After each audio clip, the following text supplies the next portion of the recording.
प्यारे बच्चों, आपका मेरे चैनल भगवान जीएससी कोरदार में हार्दिक स्वागत है। आज की वीडियो सामान्य हिंदी के प्रश्नोत्तरी पर आधारित है। आइए वीडियो शुरू करते हैं। प्रश्न, प वर्ण किस वर्ग में आएगा?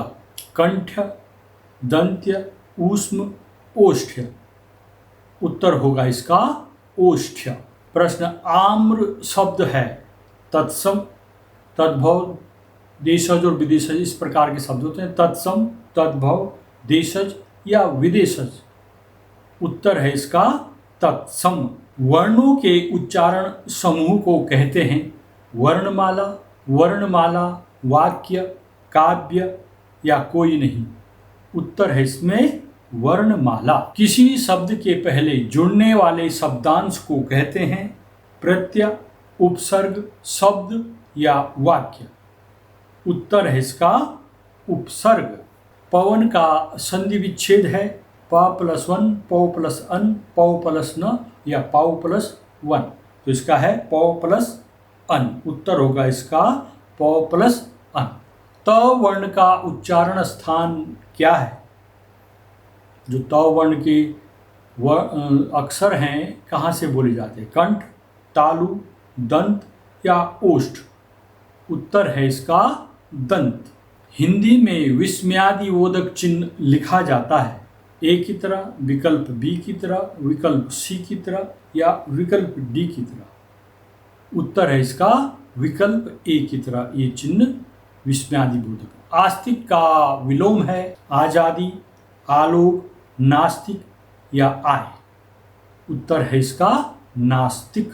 त्र किस प्रकार का वर्ण है? स्वर, मूल व्यंजन, संयुक्त व्यंजन या इनमें से कोई नहीं।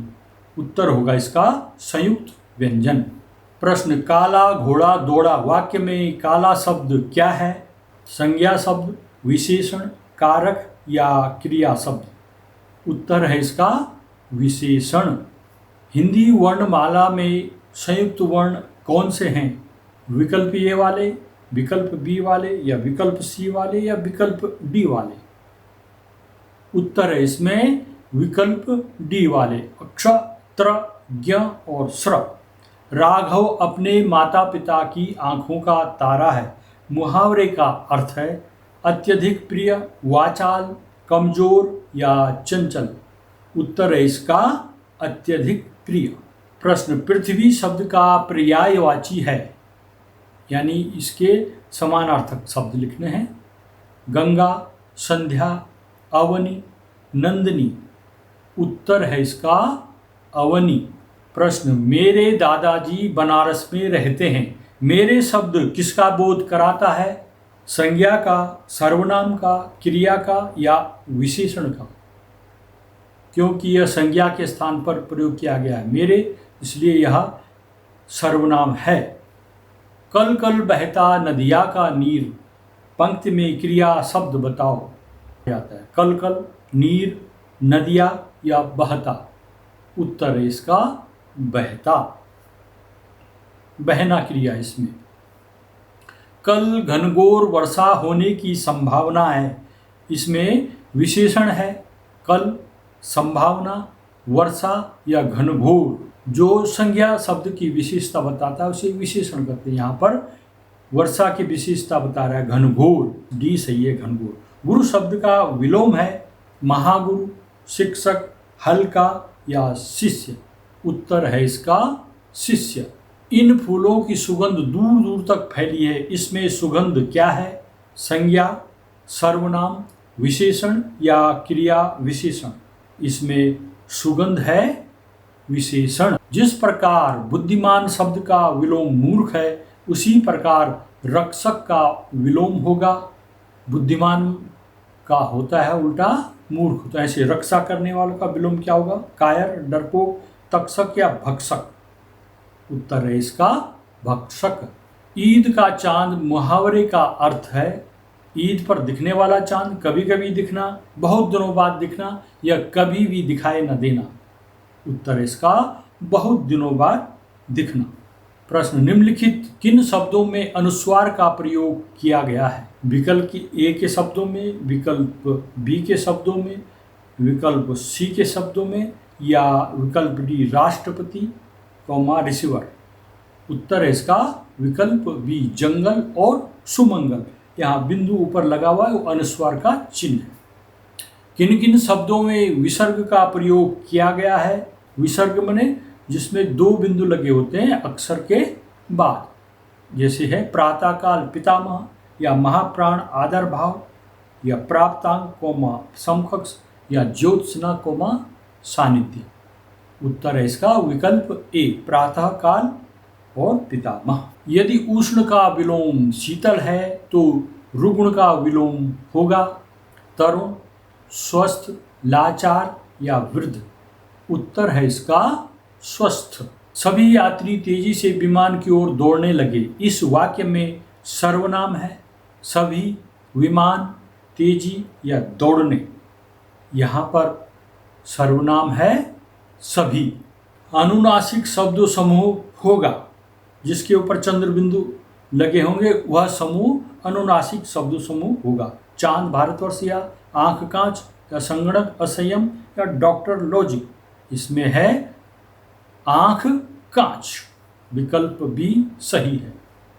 यदि 3 मंजिल की इमारत को 3 मंजिला इमारत कहा जाता है तो जिस स्थान पर 4 रास्ते हों उसे कहा जाएगा चौराहा, तिराहा, पैदल पथ या भूमिगत मार्ग। उत्तर है इसका चौराहा। श्री राम ने रावण का वध किया था।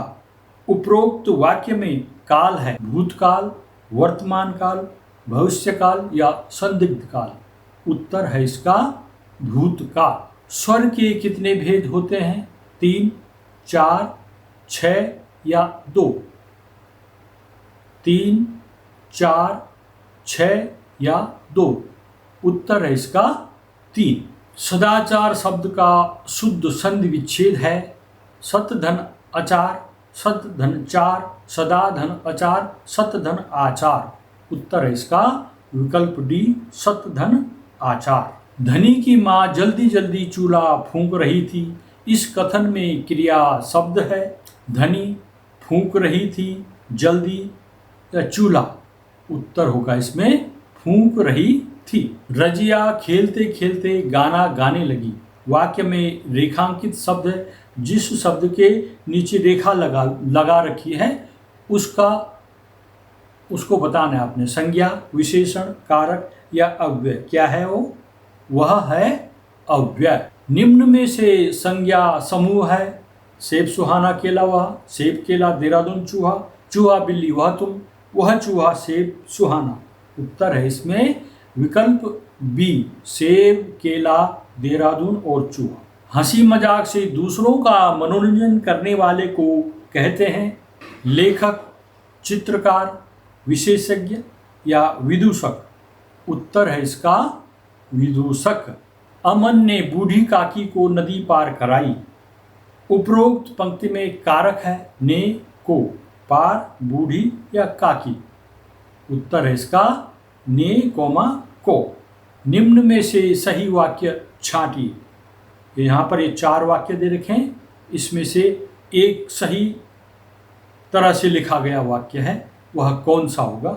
इसमें जो विकल्प डी है हमारे देश का झंडा तिरंगा है, यह विकल्प सही है। निम्नलिखित चिन्हों में विस्मयादिबोधक चिन्ह है एक, या क्वेश्चन मार्क, या बी की तरह, या सी की तरह, या विकल्प डी की तरह। सही उत्तर है इसका विकल्प डी की तरह वाला चिन्ह। मीरा ने सारे रंग बिखेर दिए। वाक्य में कारक चिन्ह है मीरा, ने, सारे, बिखेर। उत्तर होगा इसका ने। आप वायु के स्थान पर निम्न में से किस शब्द का प्रयोग करेंगे? अर्थात वायु का पर्यायवाची शब्द क्या है वो लिखिए। दिवाकर, समीर, पंकज या शशि। उत्तर है इसका समीर। जिस प्रकार तुलसी शब्द का वर्ण विच्छेद त हलंत उ, ल हलंत अ, श और ई है, उसी प्रकार किनारा शब्द का सही वर्ण विच्छेद होगा। आपने इस तरह से वर्ण विच्छेद करना है।